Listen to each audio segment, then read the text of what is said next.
Hollywood sudah bertahun-tahun mempermainkan persepsi kita soal citra tubuh, soal apa yang kita anggap indah, dan soal norma ideologis. Dan sekarang, apakah kamu menyadari bahwa semua selebriti Hollywood mulai terlihat sangat-sangat kurus, tapi mereka juga punya mata abu-abu yang tampak sayu, dan mereka semua mengonsumsi Ozempic. Lalu mereka menormalkannya. Obat ajaib ini yang katanya bisa membuatmu kurus, tapi ada sisi gelap yang nyata di baliknya, dan kita akan membahasnya. Selamat datang di Push Fact. Orang-orang semakin sering menyoroti standar tubuh baru yang mengkhawatirkan di Hollywood. Semua orang di Hollywood sekarang sangat kurus. Dan ini bukan hanya kurus biasa. Ini adalah kurus yang mengkhawatirkan, tampak sakit, seperti sekarat. Hollywood katanya sedang dilanda epidemi tubuh super kurus. Influencer body positivity, penyanyi, bintang laga, bahkan ikon masa kecil tampaknya semakin kurus. Dan semua orang merasa tahu rahasia mereka. Ada masalah obat-obatan di Hollywood. Tunggu sebentar. Aku hanya ingin bilang, aku sangat mendukung orang-orang untuk bertubuh langsing dan sehat, agar orang tidak kelebihan berat badan dan tidak sehat. Aku sangat mendukung hal itu. Tapi itu dan tampilan Ariana Grande, aku baru saja selamat dari Perang Dunia Kedua, itu tidak cocok untukku. Ada sesuatu yang salah dengan itu.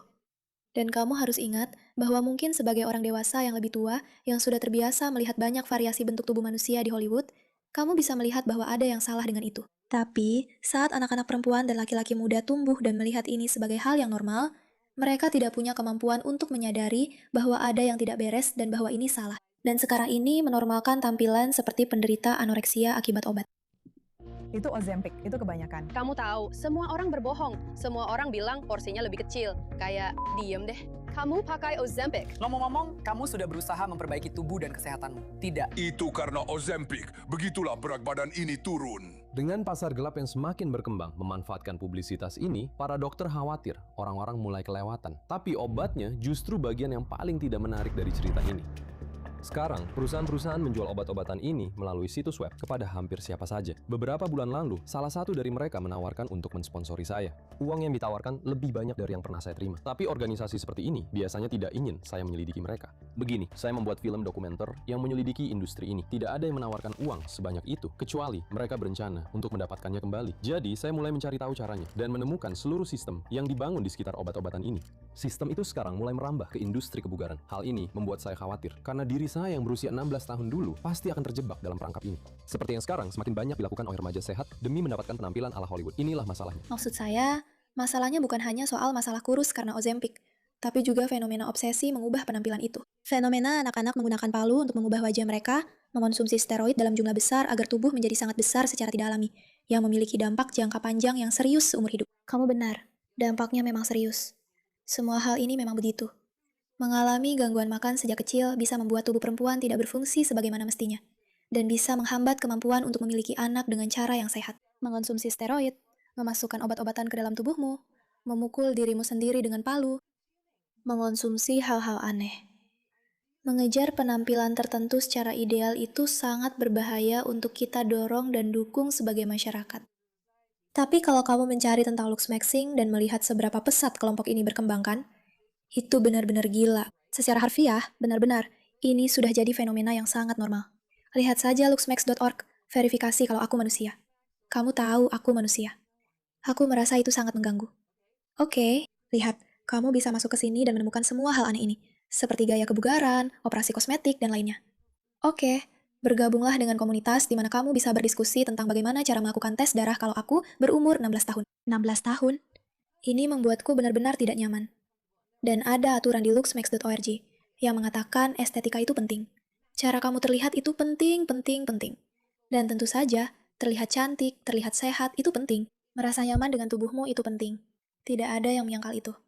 Tapi mendorong ideologi bahwa kamu harus benar-benar berubah dan menyangkal dirimu sendiri. Dan dalam budaya yang menghasilkan miliaran dolar, maksudku, lihat saja industri fashion, atau industri make up, atau industri kecantikan dan kesehatan, yang selalu mendorong kamu untuk terus-menerus berubah dan berubah, bukan berusaha membuat dirimu lebih sehat. Mereka akan menjualnya seolah-olah itu demi kesehatan, tapi sebenarnya mereka hanya mendorong hal-hal berbahaya, membuatmu terus membeli dan menghabiskan uang untuk mencoba mencapai tujuan yang sebenarnya tidak bisa dicapai. Dan kalaupun itu bisa dicapai, sebenarnya itu sangat buruk untukmu. Sekarang ini lebih jelas daripada sebelumnya. Selamat malam dan selamat datang di Golden Globes ke-82, malam terbesar Ozempic. Ini bukan sekadar obrolan biasa. Maksudku, aku benar-benar merasa ini bermasalah. Dan aku benar-benar tidak suka. Seperti, Aku mendukung orang-orang yang ingin menurunkan berat badan. Dan jujur saja, aku kenal beberapa orang yang menggunakan Ozempic dan itu benar-benar mengubah hidup mereka, karena mereka sudah berjuang selama bertahun-tahun, dan itu menimbulkan masalah kesehatan yang nyata. Tapi menggunakan obat sesuai resep dokter untuk membantu memperbaiki hidupmu, itu sangat-sangat berbeda dengan obsesi menormalkan hal seperti ini. Hanya penurunan berat badan massal tanpa melakukan hal-hal lain yang dibutuhkan tubuhmu untuk sehat dan mempertahankannya. Tidak ada unsur psikologisnya, tidak ada unsur fisik yang sebenarnya. Kamu hanya menahan diri untuk tidak makan dengan mencoba mengendalikan nafsu makanmu. Dan aku punya masalah dengan itu. Kita sudah pernah melihat lelucon yang persis seperti itu sebelumnya. Semua orang terlihat sangat hebat.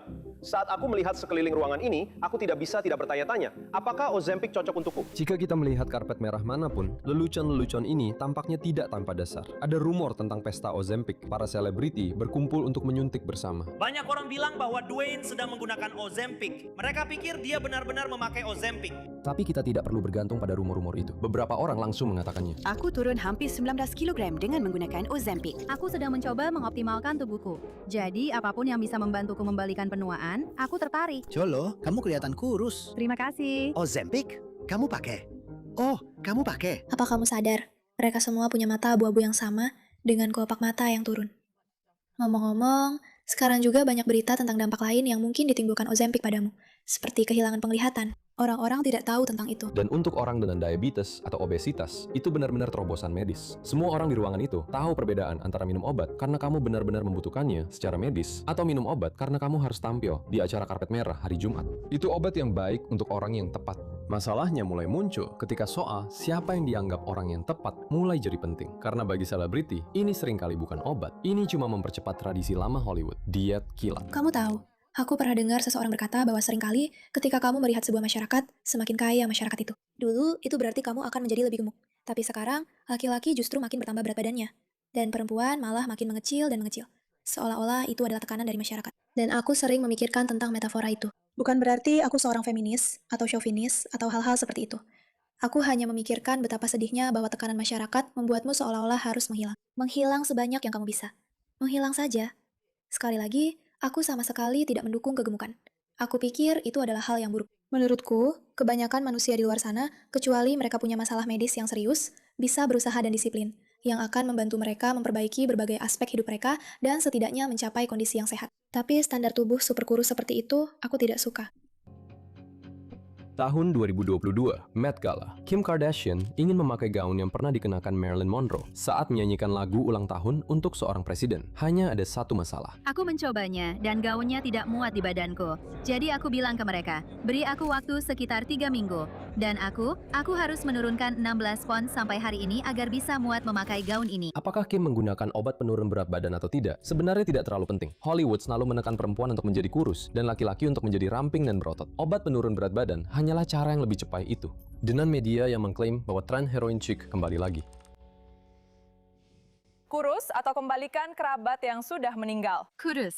Itu hanya lelucon, tapi orang-orang telah mengejar standar Hollywood sampai ke tingkat yang ekstrim selama beberapa dekade. Standar yang terus berubah. Yang orang-orang sebenarnya tidak tahu tentang aku adalah, aku punya koleksi Vogue dari nenekku yang sudah mengumpulkannya. Aku rasa koleksinya ada di belakangku.